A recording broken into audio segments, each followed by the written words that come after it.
Welcome back to Caffeine Confessionals. The interview with Yes Duffy is going to start in less than a minute. He is awesome in this interview. He is open, he's transparent, he's extremely thoughtful, and we touch on a lot of different bases throughout the interview. But I want to know, if you're watching the YouTube version of this podcast, we recorded via Skype, and sometimes when you record via Skype, you don't know you had technical problems until after. So about 30 seconds into the video interview, my side of the screen freezes for about 10 minutes. So you're just going to see a photo of me on the right-hand side for 10 minutes. But honestly, it's not that big of a deal. You probably don't want to see my face anyway. If there's any face you want to see, it's that of Yes, because he's the person you care about, and also he's just a good guy to look at. It was a great interview. He talks about a lot of different stuff. We're very open about why he lost Challenge All-Stars 3, his elimination, and so on and so forth. It's a great interview. You should give it a listen. It was a great time, and hopefully we have more interviews to come. Make sure to listen to our episode recaps, and we have a top 10 elimination upsets video coming out later next week. And now, here's our interview with Challenge All-Stars Season 1 champion, Yes Duffy. Welcome back to Caffeine Confessionals. My name is Allan, and today we are joined by a legendary guest, a living legend, the champion of Challenge All-Stars Season 1, Mr. Yes Duffy. Good to be here. Thanks for having me, man. I have to say, man, I've been covering the challenge for a long time now. I've been almost half a decade now.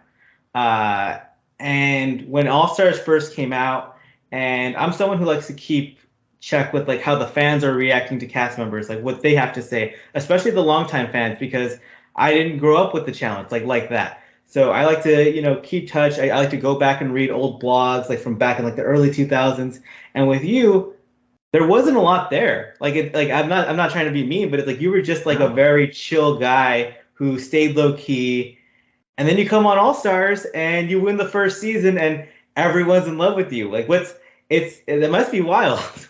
Oh, I appreciate it, man. I don't know if everyone's in love with me. That's I don't know. But it's been a warm welcome, and I appreciate it because I knew that if I come back after 18 years, I got new friends to meet. I gotta fit in somehow. I gotta learn quickly, and be open-minded and try to contribute and just be positive. If I come in swinging, I just get my ass beat. So I knew I had to come in and try to be welcoming, and hopefully other people will welcome me too. And that strategy has worked, and I think it works in life too.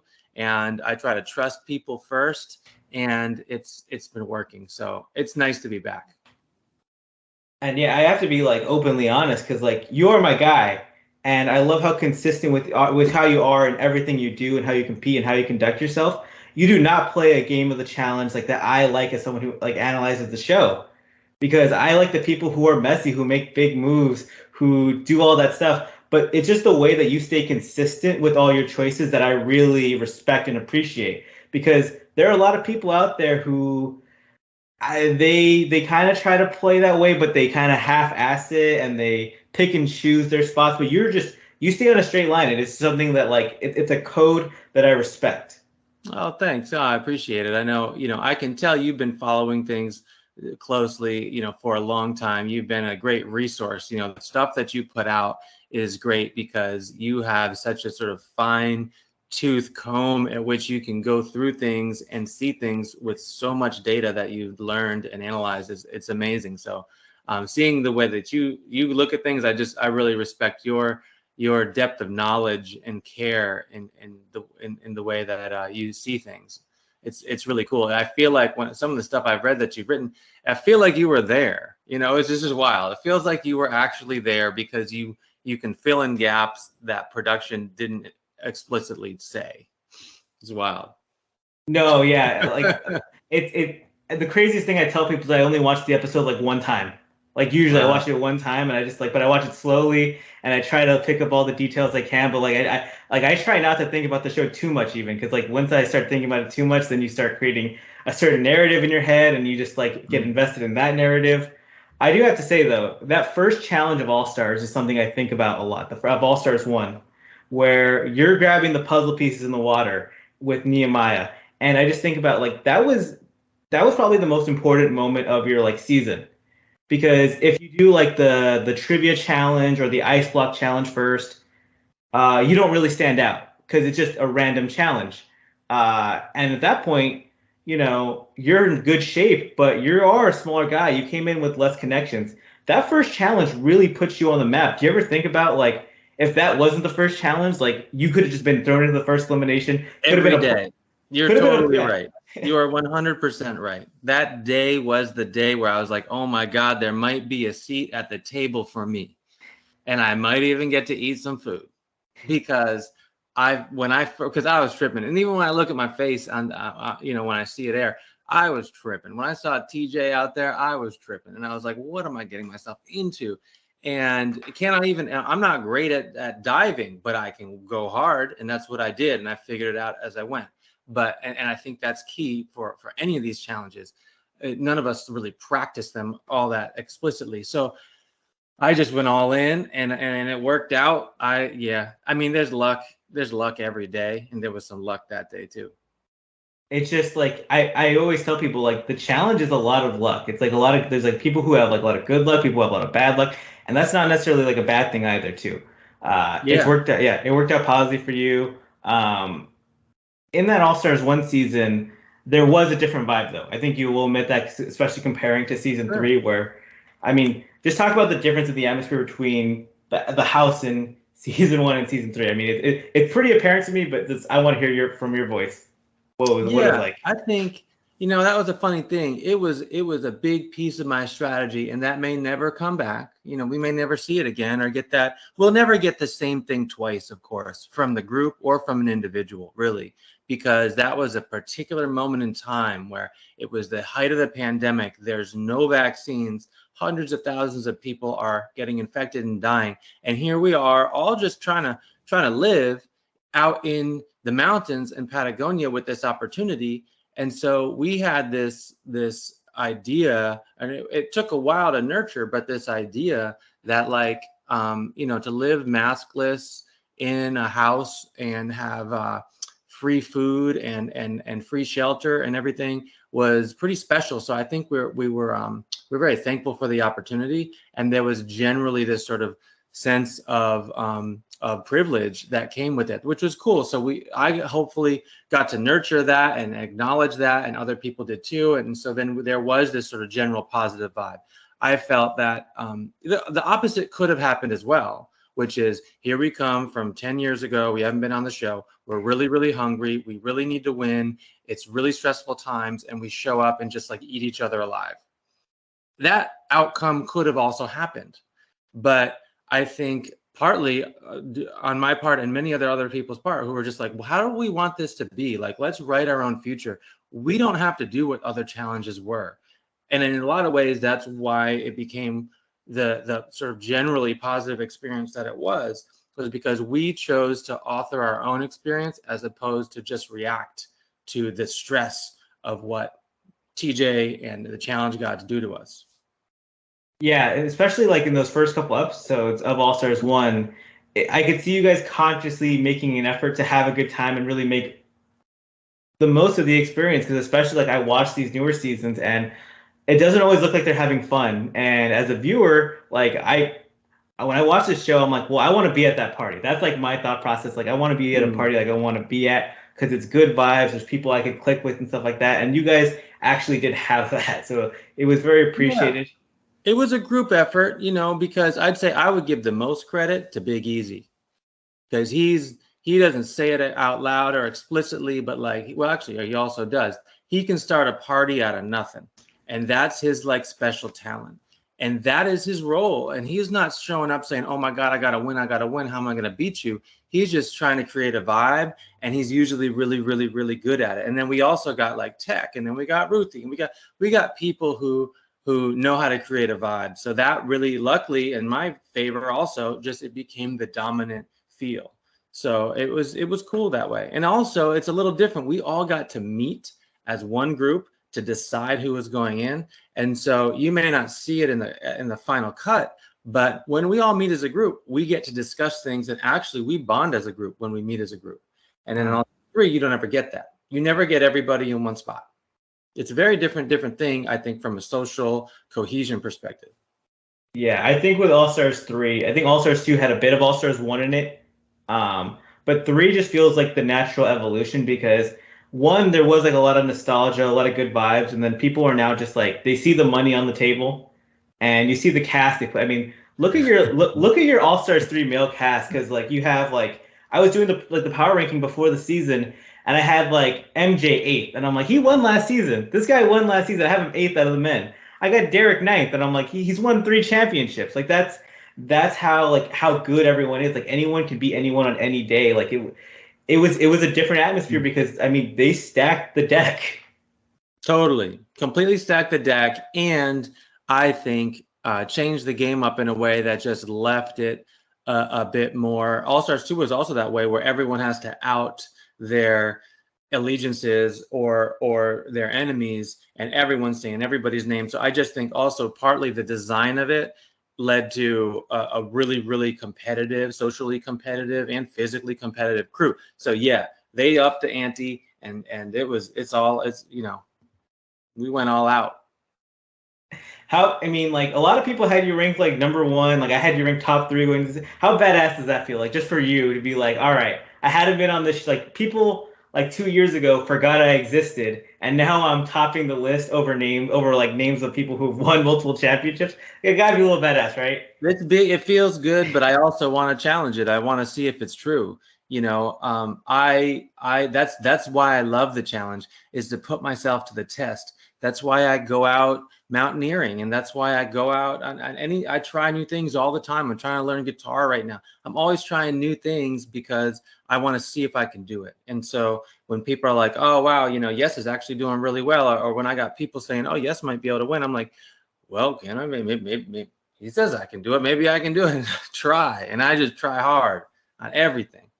What's your mindset going into like the really weird, more carnival game challenges that are physical, that have like the physical elements? Because when I watch you compete, I'm always very impressed like how quick you're able to problem solve. Because some of it seems like stuff you picked up from like just doing outdoor stuff, but then some of it's like really off the wall type stuff.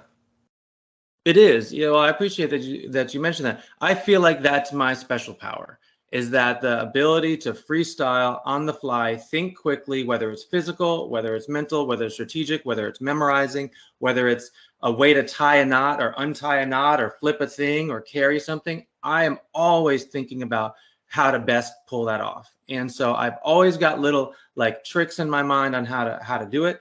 I also share all of that with people. I have so much fun when every single challenge we do, when we see what's going on, like, oh my God, if we hop on that thing, then you climb up that, you actually drop that thing first. That's the best way to do it. And then jump onto it. So I'm always thinking out loud, and I have fun with that. That's the way I roll. You got to improvise. And it comes from, I wrestled for many years. That was my favorite sport. I'm a physical person. But I also played lacrosse. I played soccer. I was a soccer goalie because I loved the whole. Soccer goalies can see the whole field. You're talking to you're talking to a varsity soccer goalie right here. Oh hell yeah, man! Okay, so that's it. You see the whole field. You control. You're just out there with your voice and your body and like shutting down their offense. That's just the best. That's so fun. Everything. It's just all mental. All your brain is firing on all 12 cylinders. I love that too. Because how tall are you again? Yeah, see, I'm not tall enough to go pro. I'm almost 5'11". I always thought I would almost reach it, but no, dude. I'm like 5'7", but in high school, like most of my high school career, I was like 5'6", 5'5" below. Wow. Yeah, so like I definitely knew there wasn't a college career there. Yeah. It would be funny too because you do the lineups after the game where you shake hands, and like the opposing goalie would always be like 6'3", and I'm just like shaking his hand up here. I go to goalie camps and stuff, and all these European pros and saying probably people, they're all huge. I was like, well, am I really gonna get that big? I don't know. So luckily I've been this size since like 8th grade. Yeah. So I got to I was always big. Until like junior, senior year, then it was like, oh, you stopped growing. Like the dude, you got nothing. But I had fun. I had a great time playing soccer as well, and I just loved playing I tried all kinds of sports every season. Yeah. Communication is a big part, and it's also why like you won the final on All Stars 1 because you kept having to switch up the partnerships, and you had to like really adapt to who your partner was in the moment. And you're big on giving credit to your partners, and I respect that a lot because you are just a good human. but the way you communicated with everyone to do their best was like extremely impressive. Well, something about so there's adventure racing is where you can be solo or with a group, and it's kind of like these eco challenges you might see where you go and do kayaking and biking, and you have to navigate through the forest, and it could be 24 hours, 36 hours, 48 hours, and you have to do all this stuff together. And typically the teams are 4 people, so you're only as fast as your slowest person. And a lot of times, and even when I was just mountaineering this weekend, you put the slowest person in the front. And you don't leave them behind. You don't drag them or yell at them. They ain't going to go any faster. So you put the slowest person in front, and that way, like, they set the pace. And when you have a long race like that, in any adventure race, if you have a good team, each people wind up being exhausted, like, at different times. And so sometimes I'm the leader. Sometimes I'm the leader because I'm the slowest. And sometimes I'm in the back because I'm sort of holding the back and pushing. So I love the idea about how we can, as a group, achieve something great. I was really proud also that everybody in our final made it to the top of the mountain. And I think they were really proud too. And that was just a huge accomplishment. I thought that was cool. We weren't trying to like leave people in the dust. I felt that I wanted everyone to just go all out and give it their best, and then we see what shakes out. I especially love the portion with you and John A, where you get the bike done, you're just supporting her, you're pushing her through. It was just really adorable to watch you two like just come together in that moment. Oh, we had fun. Getting picked by Janae was awesome. Getting to build bikes with her, that was super fun. She was like, just tell me what to do. I'm like, okay, pump this. And I'm like, I'm doing this. You do that. It was like, we just had a good flow. Jemmy too. Jemmy what's amazing is that I have my strategy in working with a teammate, and I talk about, slow person goes first, whatever. But really, they have their strategies too. They were pushing me a lot. Like, there was times where I needed help or I needed mental help. Where they're just like, no, we got this, let's go, come on, yes, come on. Like Janae on the bike, I was like, we can take our time, let's chill, we don't want to crash, we don't want to get hurt. She's like, let's go. She's like, they're right behind us, we need to go. And she had fallen too, and then she's like, okay. I was like, check your body, check everything. And she's like, we need to go, man, go. So they were pushing me too. Jemmy as well. I'll always roll with Jemmy too, because she's a great her sort of energy and heart in a challenge is priceless. And to have a partner who just has that sort of grind in them is really special. People that don't quit, it's amazing. And I got lucky, each one of them along the way was working out, and they showed up, and they helped me show up and be my best self. Yeah, that's massive. I mean, your relationship with Jemmy is like very interesting because you guys are just from like two different eras. She plays such a different game too. She's very, I know she has like everything, like she has like a checklist, almost like she's like knocking everything down in her social political game, and you just stay in your realm. But you guys you're very loyal to each other, and I respect it. I just like talk about her, man, because I bet she'll love to hear about that. Well, yeah, she was cool.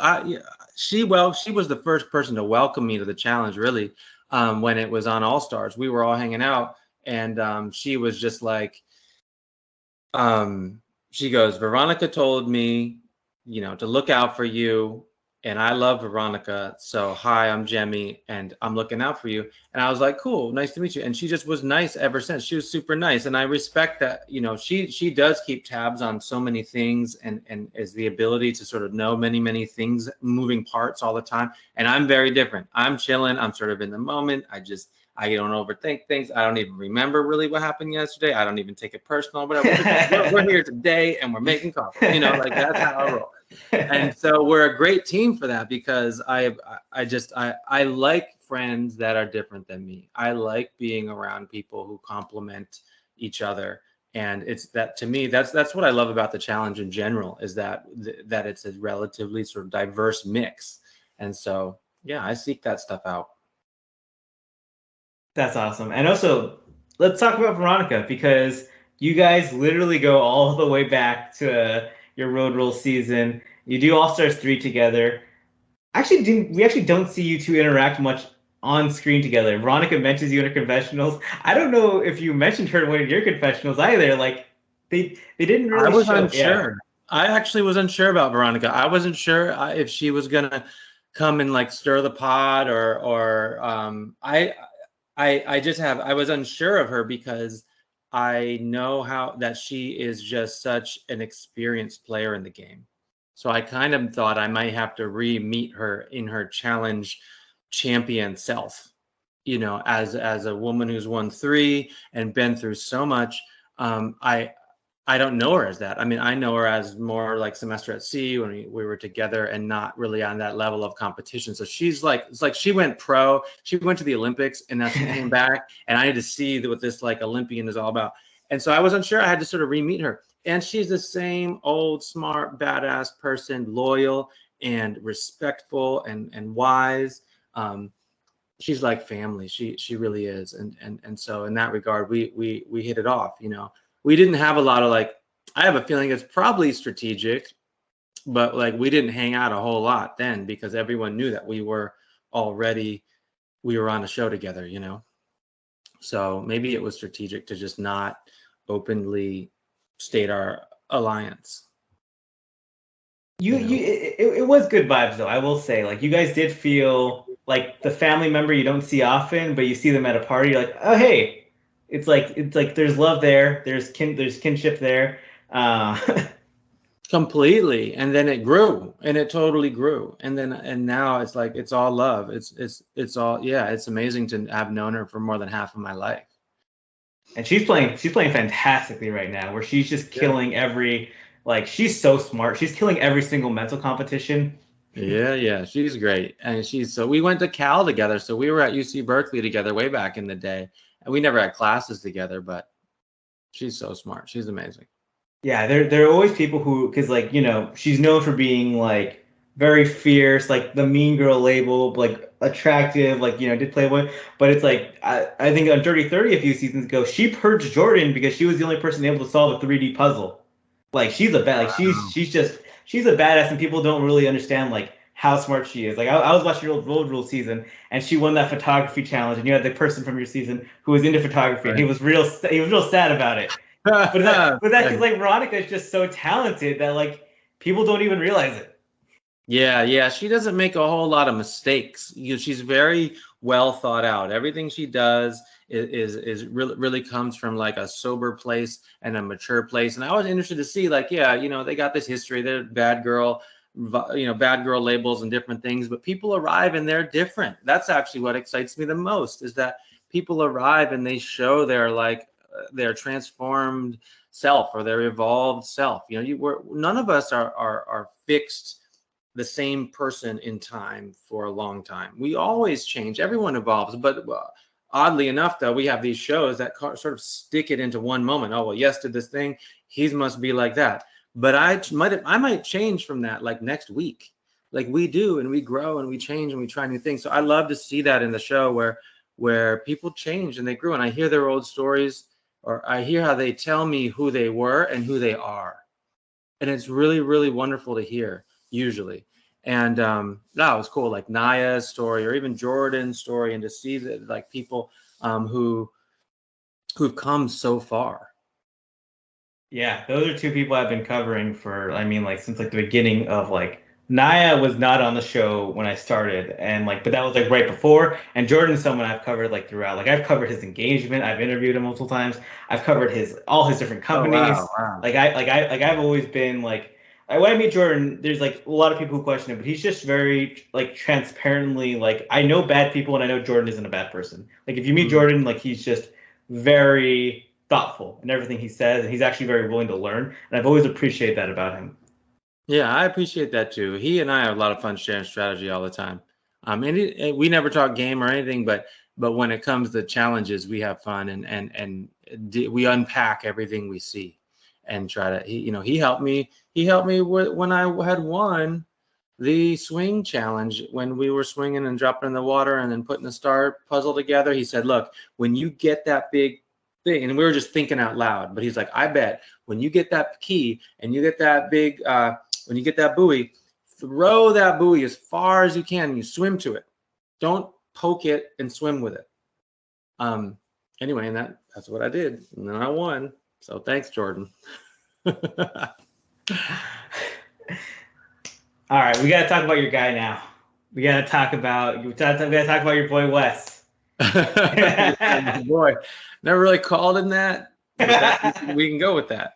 About Wes. Oh, what a mess. This is the mess of the messy mess of Yes and Wes. Hopefully I can clean it up And you know, yeah. God, we gotta go more into that. I'm sorry, we're not, because like this was a big part of your All Stars 3 season, and I mean, let's start off with the social media drama aspect first, where he's talking about like, oh, I'm gonna drop like Yes is a terrible person, I'm gonna drop bone chilling DMs, and I just couldn't stop laughing that he used the word fucking bone chilling. I think maybe, here's my problem. I take Wes too seriously. And he throws shit all over the place. Sometimes he's funny, sometimes he's not, sometimes he's cool, sometimes he's not. And I just take it seriously because the inconsistency about it messes with me. And then the fact that he is really he's the most serious about the game and the most obsessed, I think, when it comes to game and strategy and things. But then he also, I mean, he can be many things. So that messes with me because I just sort of try to take things straight up, and I'm a little too serious. I'm like, oh, that was a mean thing to do. You're mean. But that's sort of how we started off, I guess, in a way, which was, let me learn about Wes. Okay, and you start learning about Wes, like, oh, likes to fight with CT. Oh, likes to yell with bananas. Oh, so got in a fight with Darrell.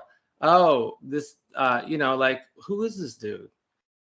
So I try to then approach with this sort of really open mind, and I try to, lead with this sort of trust before suspicion is really my approach to people and things. But it was a little tainted by like his history online and his history in the challenge. And so getting to meet him, maybe I took it all maybe too seriously, I'd say. And then it was just like, so Wes, what's up? Who are you? What, let's meet. Hey, you're a badass. What's up? He was like, I'm not that bad. You're poor judgment. You're judging me. You're judging me as a villain, as a bad guy. I don't know. I saw you do some bad things. I'm talking about having fun doing bad things. What? It's not someone told me. It's like you said it. So we just have fun. We're debating. He's like, but no, I'm the best guy here, and I'm great, and I'm really, really nice. But if you're not nice to me, then you're on the chopping block and you're going home. I'm like, well, that wasn't very nice. So it would just keep going back and forth. We do this for like an hour. I loved it too, because you guys were just like, you guys had clearly made decisions about each other, and it was just like, this is never gonna cross. I'm like, I would really love a reality show where you guys like live together for a year, because I know by the end of it he would be working on a startup and doing like charitable goods with you to like work on housing and stuff like that, and he would use that part of his brain, and you guys would probably get along in that sense. But in this game, it just was never gonna happen. It was never gonna happen. I guess not. I tried. I feel like I tried. I tried pretty hard, but I also, frankly, I mean, he's an outstanding competitor. So then I'm just, he's a competitor to me, with me, and so I didn't ever feel. Here's the thing: trust is everything. It's and we cling to it with our dear lives when we are out living in that house, and every day you don't know what's going to happen with your friendships or with the show. And so trust is everything, and you got to build it carefully. And with Wes, I just never felt that I could trust him. Like I just didn't get there. And he's as strategic and driven and committed as he is to the challenge. I couldn't trust him. And I don't know if that's his problem or my problem, but that just, we didn't go there. And then he was offended. I mean, he's just kind of offended. He's like, oh, he's criticizing my game. Motherfucker, you criticize everybody's game. So, hey, this is a mirror, dude. It's all good. And then he's like, oh God, you're criticizing me. Like, man, it's all good. We have different opinions about the game. So that's it. Yeah. So it's real. I mean, our differences are pretty real. We get off on a competitive foot competing against each other. So like, we never really got to hang out and become friends and whatever, go to someone's wedding and say, oh, you're a challenger too. Hey, cheers. You don't get that. I loved watching it too, because like I have such respect and admiration for your game. But Wes is the guy who, like, I've always been on like the bat. Like, he just does moves that, for me, like analyzing the show, I'm like, what are all the effects this has? What is every effect that every move has? And with you, I have to say, like, one of Wes's clear strategies is he always tries to have a rival because it allows him to kind of be like, kind of make it like a two-party system where he was selling the idea of you going into elimination, of Jordan going into elimination. And so people didn't have to trust him. They had to trust the idea of going after the biggest threat versus like, it's like, if you can't sell yourself, you have to sell an idea. And I think he really got that down this season. And the way he like functioned with you was just a way to enhance the idea versus himself. Yeah, that's interesting. And the more I learn or hear about it, it seems like he, thrives when there's a rival. It was interesting, but the more I learn about that, I realized, oh, that's what we were talking about. He didn't tell me exactly that, but when we were talking, he basically was saying, you're not my rival right now. There'll be somebody else. But if you want to be, you just keep doing whatever you're doing and you put the sabotage on me. And I was like, that sounds pretty, threatening. And I don't like threats. So like it started to build. Yeah. And so I kind of volunteered to be the rival. I honestly sort of did out of just like, I don't know, stepping up to whatever social challenge it was. And so I kind of was like, no, Wes, you want to get in some trouble? Oh, look at me, and that's just me being an innocent fool. And then later when it gets to the elimination, even I was like, Wes, pick me. It's like, pick me. Yeah. And I asked him to pick me, and he's like, all right, I'll send you home. That's how it goes, man. The dude's good. He's really good. There is kind of the tough aspect of like, Wes is this person who's like sticking his like neck out like that to go after you or to go after other people. But it's like, it's the quiet stuff. It's the Mark co-signing.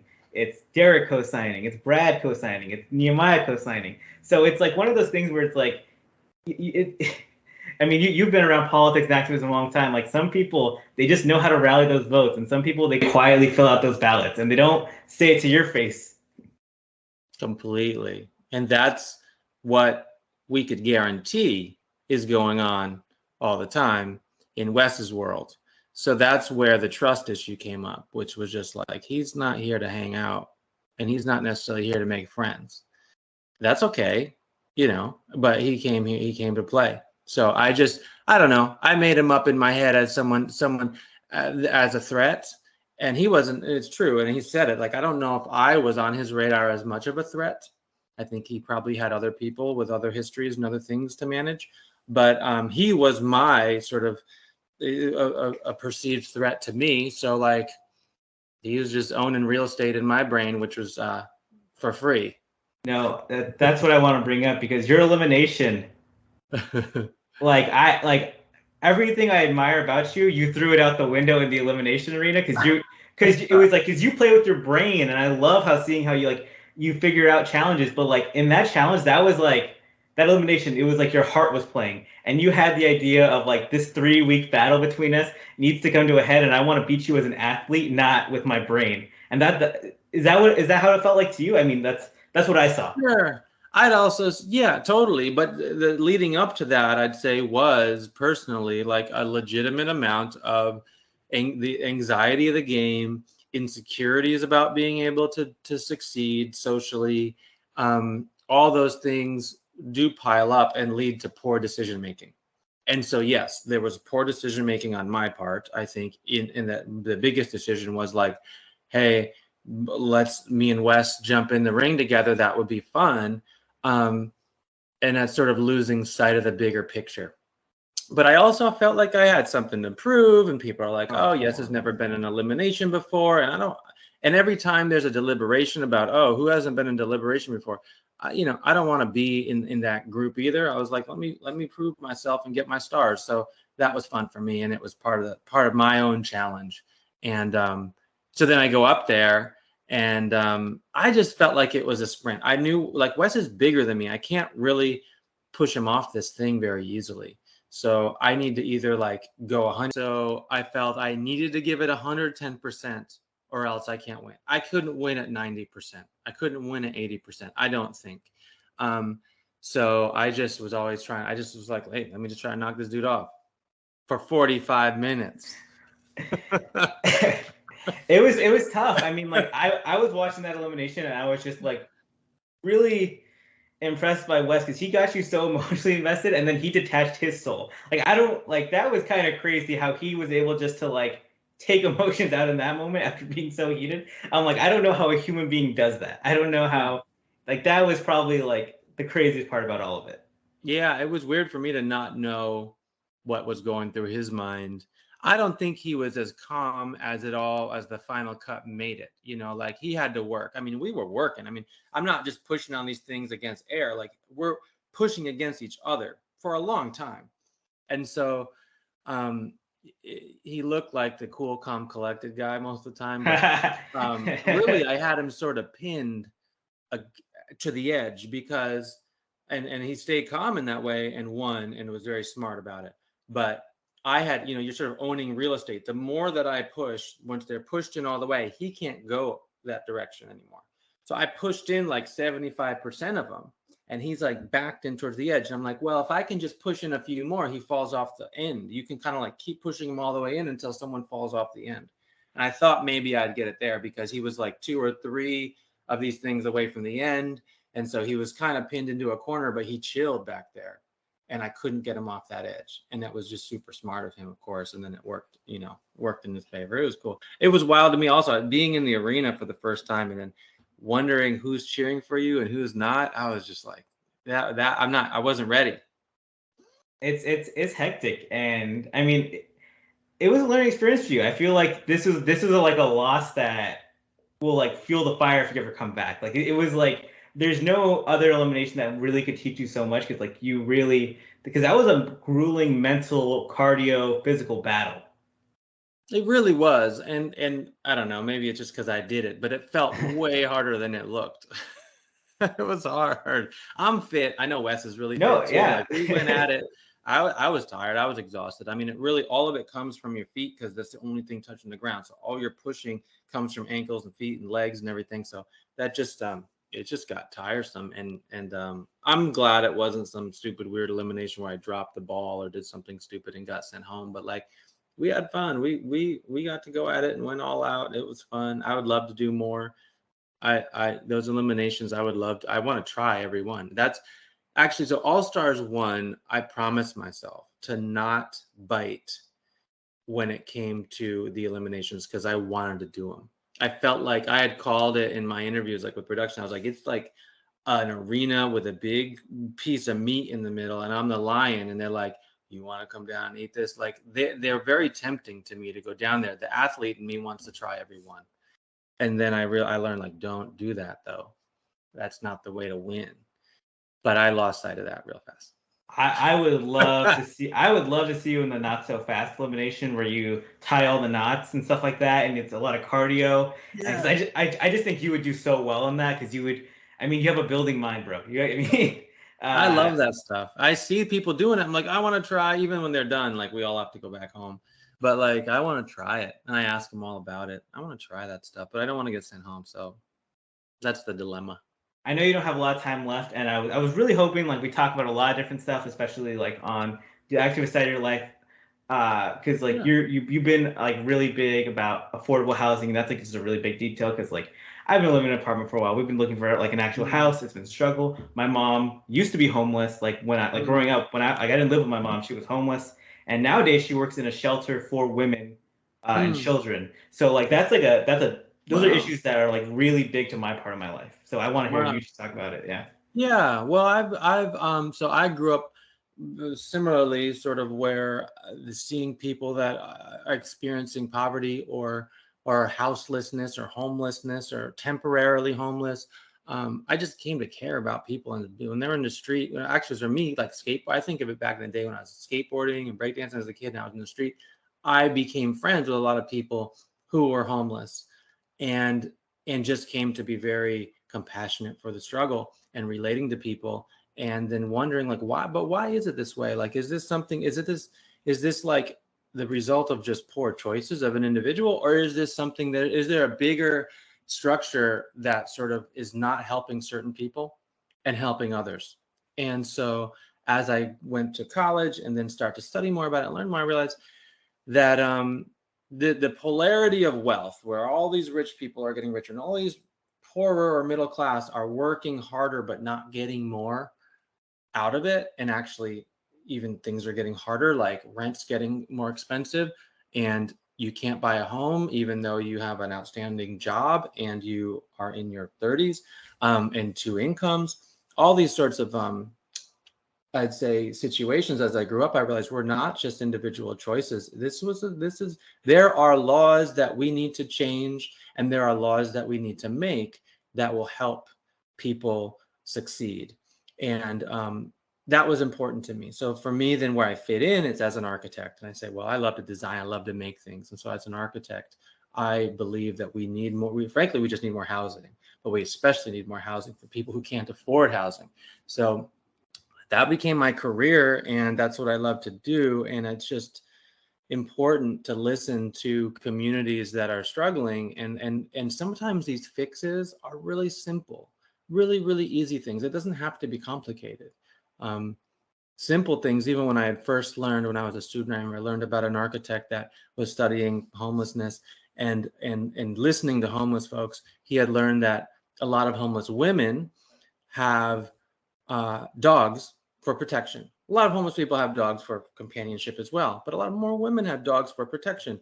And there was this big issue where a lot of homeless shelters, in fact, all of them, don't allow dogs. And so if you don't allow dogs, that means you don't allow women with dogs. And therefore, there was this whole bit of population that was unaddressed. And so then as an architect, you could just design a dog kennel. It didn't have to be that big. And then now all of a sudden we can make sure that those folks have their needs met and are able to seek housing. So there's little things like that. A dog kennel is not very big. And so that got designed into this homeless shelter. And anyway, a lot of little fixes like that don't take much, that just take listening and learning about someone's lifestyle and their needs. And as a designer, I love that, where like you come up, you listen, and sometimes it's just a win-win. You're like, oh my God, we could just do it this way. And then everybody wins. Like there are issues. A lot of folks that are homeless have weapons. Well, a lot of homeless shelters don't allow weapons, but you can have a weapons locker where you have to lock all your weapons up, and then it's fine. So there's like little things like that where I just love, as a designer, we can solve problems, and it doesn't have to be expensive. It doesn't have to be complicated. And that's, for me, the fun of what my career is about. Man, my heart goes out to you for all that stuff, because like it's an issue that hits home to me, especially because like I'm from the LA area, and you just see it even like in my suburban area, you see it a lot in Southern California. And yeah, I really appreciate what you're doing and how much you voice it, because like that's like the big thing. You have to like voice it, because a lot of people, especially in these bubbles, they don't really understand like what's going on. And yeah.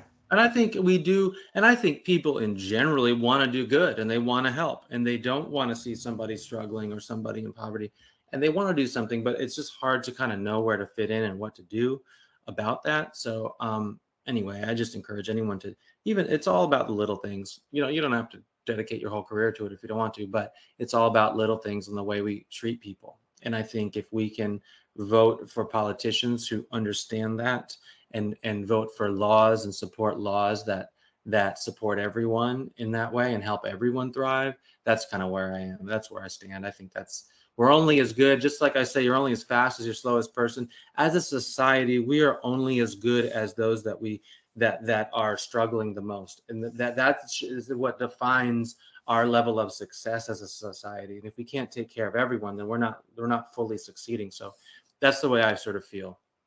It's a good way to, it's a good mindset, and I'm really grateful to have had this opportunity with you, man. It's been fun talking to you. We gotta talk more about this part of like life as well one day. But yeah, that's been our podcast. Like that's anything you want to plug at the end? Anything you want to say?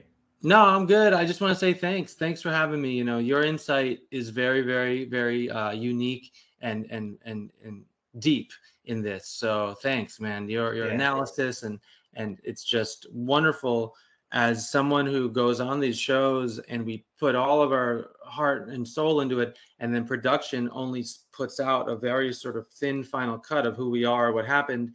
To see someone like you, come and sort of fill in the gaps, but do it with care and with real smarts, is awesome to have around, because it really helps us feel safe and understood as sort of who we are as whole people, which is really cool. So Hey, thanks. The only good part about being smart is I get to throw in some jokes in there. It's just like that's the whole pretend. It's just so I can roast someone. It's just like I'll pretend to be smart. All right. Well, maybe that's our next meeting. We could be like, yes, don't take it so seriously anymore. We'll just do jokes, and I'll try to be, I'll try to lighten up, and then that's my next challenge is Tina told me, just don't take things so serious. I was like, Tina, how do you be so fun all the time? I would be like that. She's like, you just taking shit too seriously. I was like, noted. Okay. Thanks for having me. Of course. And that's our podcast, everyone.